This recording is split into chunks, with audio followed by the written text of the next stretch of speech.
अस्सलाम वालेकुम, मैं हूँ रिजवान अशरफ। देखिए, आज मंडे है और आज पहला वर्किंग डे है। पहले वर्किंग डे पर चीफ जस्टिस याहिया अफरीदी ने आज अपना काम शुरू करना है और अब उनके सामने जो चैलेंजेस हैं, उनके सामने जो मामलात हैं, उसमें याहिया अफरीदी ने अपना जो माइंड है वो तो क्लियर कर दिया है, वो तो बता दिया है। हफ्ते वाले दिन ही उनकी जानिब से जो फैसला किया गया चीफ जस्टिस बनते साथ ही चीफ जस्टिस वो जैसे ही बने, जैसे ही उन्होंने हलफ लिया, हलफ लेने के बाद उनकी जानिब से जो पहला फैसला किया गया वो ये था कि जो जजेस कमेटी है कम से कम उसको तो सही मानों में बहाल किया जाए और उसकी तश्कील चेंज की गई। याहिया अफरीदी को वापस बुलाया गया। याहिया अफरीदी चीफ जस्टिस बन गए, उसमें तो खैर ऑटोमेटिकली चीफ जस्टिस आ जाते हैं।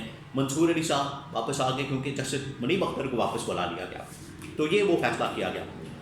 अब आगे याहिया अफरीदी के लिए कौन से चैलेंजेस हैं? अगर उन्होंने ये पहला फैसला रिवर्स किया है काजी फाइज ईसा का, तो मज़ीद कौन से फैसले रिवर्स हो सकते हैं? इसके बारे में बड़ी अहम तरीन इंफॉर्मेशन और आगे के मामलात के मतलब कुछ खबरें मेरे पास मौजूद हैं, वो आपके साथ में शेयर करता हूँ। देखिए, आज पहला दिन है चीफ जस्टिस याहिया अफरीदी का और उन्होंने full court reference full court के इजलास भी बुला दिया। लेकिन इससे पहले जो हफ्ते वाले दिन उनकी जानिब से ये फैसला किया गया, जजेस कमेटी की तश्कील को चेंज किया गया, उसके अंदर जस्टिस मुनीब अख्तर को शामिल किया गया, उसके अंदर मंसूर अली शाह को वापस बुलाया गया। इससे उनकी अप्रोच और माइंडसेट क्लियर हो गया है। अब बात यह है कि कौन कौन से ऐसे फैसले हैं कि जो पिछले 6 महीने साल के अंदर हुए हैं जिनको रिवर्स करना ज़रूरी है।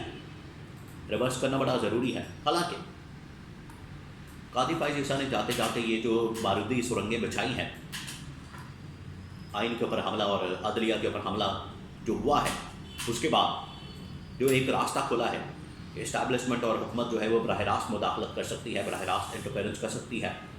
वो रास्ता अब बंद करना सबसे बड़ा चैलेंज है जस्टिस याहिया अफरीदी के लिए। लेकिन उससे पहले ये जो 3-4 मुकदमात हैं, ख़ास तौर पर PTI के मतलब और गवर्नमेंट के मतलब, इनके हवाले से फ़ैसला होना बड़ा ज़रूरी है। अब एक मसला बना हुआ था कि आइनी बेंचेस की तश्कील किस तरह से होगी, जुडिशल कमीशन के थ्रू किस तरह से होगी, वो तो फैसला हो गया है। अब इसमें chief justice Yahya Afridi decide करेंगे और बेंचेस बना के तो वहाँ पर केसेस लगाना शुरू कर देंगे। अब 2-3 कौन से मुकदमात पड़े हैं? एक उसमें बड़ा मुकदमा है मखसूस नशिस्तों का। मखसूस नशिस्तों का फ़ैसला जो कि तकरीबन कुछ 6 महीने पहले दिया गया था, 12 जुलाई को, जुलाई के महीने में 12 जुलाई को, आज तक उसको चेंज नहीं किया गया। आज तक उसके ऊपर अमल दरामद नहीं करवाया गया। हालांकि इसके ऊपर बहुत सारी एक्सप्लेनेशन आई और जस्टिस याहिया अफरीदी बजाते खुद इस बेंच के अंदर शामिल थे। जो फुल कोर्ट था, फुल कोर्ट में 8-5 की रेशो से फैसला आया था और 8 जजेस के अंदर जस्टिस याहिया अफरीदी भी शामिल थे। तो जस्टिस याहिया अफरीदी ने यह फैसला इसके ऊपर हर सूरत में अमल दरामद अब करवाना है, क्योंकि ये नहीं हो सकता जस्टिस याहिया अफरीदी अब चीफ जस्टिस बन गए हैं तो उनका वो जो फैसला है जो 8 जजेस ने दिया था इमरान खान और PTI के हक़ में, उसके ऊपर फैसला आ तो गया था लेकिन अमल दरामद आज तक नहीं हुआ, उसके ऊपर इम्प्लीमेंटेशन आज तक नहीं हुई। क्यों? इसके पीछे वजह ये थी कि कादी फाइज ईसा मुकम्मल सहूलतकारी कर रहा था इस गवर्नमेंट की, इस हुकूमत के।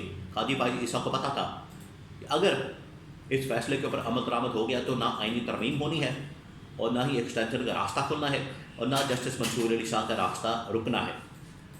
तो कादी फाइज ईसा ने उसके ऊपर अमल दरामद रोके रखा।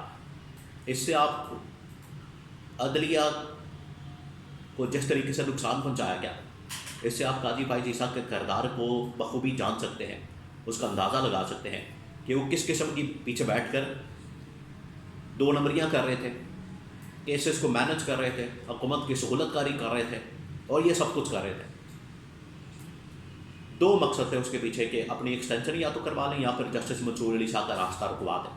क्योंकि जब एक्सटेंशन उनकी हुई नहीं, उनको ये पता लग गया था कि मंसूर अली शाह बीच में रुकावट बन गए, तो फिर ये कादी फाइज ईसा ने बदला लेने के लिए जस्टिस मंसूर अली शाह का भी चीफ जस्टिस बनने के लिए रास्ता रोका। ये था असल प्लान, ये था असल इसके पीछे साजिश। तो इसके ऊपर अमल दरामद नहीं हुआ, पिछले 6 महीने से इसके ऊपर अमल दरामद नहीं हुआ और ये उसी बेंच में शामिल है। और पीछे वजह क्या थी? कादी फाइज ईसा का एक और फैसला जिसको अब रिवर्स होना है, वो ये था कि कादी फाइज ईसा ने तकरीबन कोई इस साल के शुरू में जब इलेक्शन होने वाले थे, तो उन्होंने क्या किया था कि ये जो बल्ले का निशान है पीटीआई से वो छीन लिया।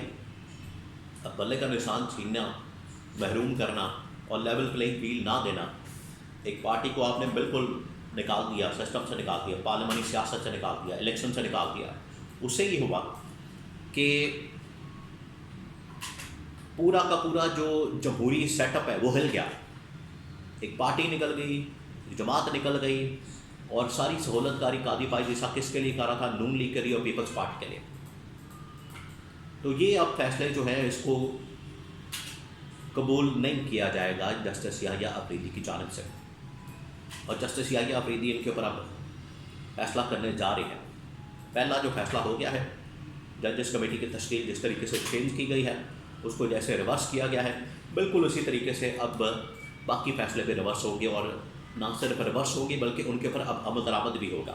इसमें पहला फैसला है मखसूस नशिस्तों का, और अगर देखिए ये मखसूस नशिस्तें अब वापस होनी ही होनी है, और इससे ये होगा कि आईनी तरमीम भी ख़तरे में पड़ जानी है। आईनी तरमीम वाला मामला भी इस वक्त अदालत के अंदर मौजूद है। आईनी तरमीम वो तो रिवर्स होनी है, अभी उसके फैसले के मुतालिक बेंच बनना है, आईनी मामला आगे चलना है। ना सिर्फ आईनी तरमीम बल्कि मखसूस नशिस्तों के फैसले के ऊपर अमल दरामद और इलेक्शन ऑडिट 9 मई और ये सारे मुकदमात खुल जाते हैं। तो फिर हुकूमत को पता लगता है कि इन्होंने जो आईनी तरमीम की है, इन्होंने ये जो अपना सर्वाइवल का एक रास्ता निकाला है, ये इनके लिए किस तरह से गले पड़ गया है, ये किस तरह से इनके खाते पड़ गया है, और किस तरह से इनको अपनी जान के लाले पड़ जाने हैं इस फैसले से। ये जो आईनी तरमीम करके इन्होंने आइन के ऊपर, अदलिया के ऊपर हमला किया है, इसकी वजह से इन्होंने कर तो लिया है, लेकिन इनको अब समझ नहीं आ रही कि अब क्या किया जाए। और अब गवर्नमेंट तो बज़ाते खुद जो है वो आके बता रही है कि जस्टिस मंसूर अली शाह का रास्ता हमने इसी वजह से रोका क्योंकि हमें ख़तरा था, और याहिया अफरीदी को लगा दिया क्योंकि इनसे हमें ख़तरा मौजूद नहीं था। लेकिन ये जो फैसले हैं सुप्रीम कोर्ट के, जो इनका मजाक बनाया गया है, जिस तरीके से इनका खिलवाड़ किया गया है, मजाक उड़ाया गया है, और वो तमाम चीज़ें अब सामने आ रही हैं कि एक गठजोड़ करके, एक साजिश करके, एक प्लान करके, एक मनसूबाबंदी के तहत ये सब कुछ किया गया। सिर्फ ये कि आईनी तरमीम का रास्ता खोला जाए, आईनी तरमीम की जाए, और उसके नतीजे में अदलिया में मुदाखलत और आइन के ऊपर हमला करके इस्टेब्लिशमेंट का, हुकूमत का, अदलिया का जो एक नेक्सस है वो कायम किया जाए। लेकिन याहिया अफरीदी ने आते साथ ही वो तोड़ दिया।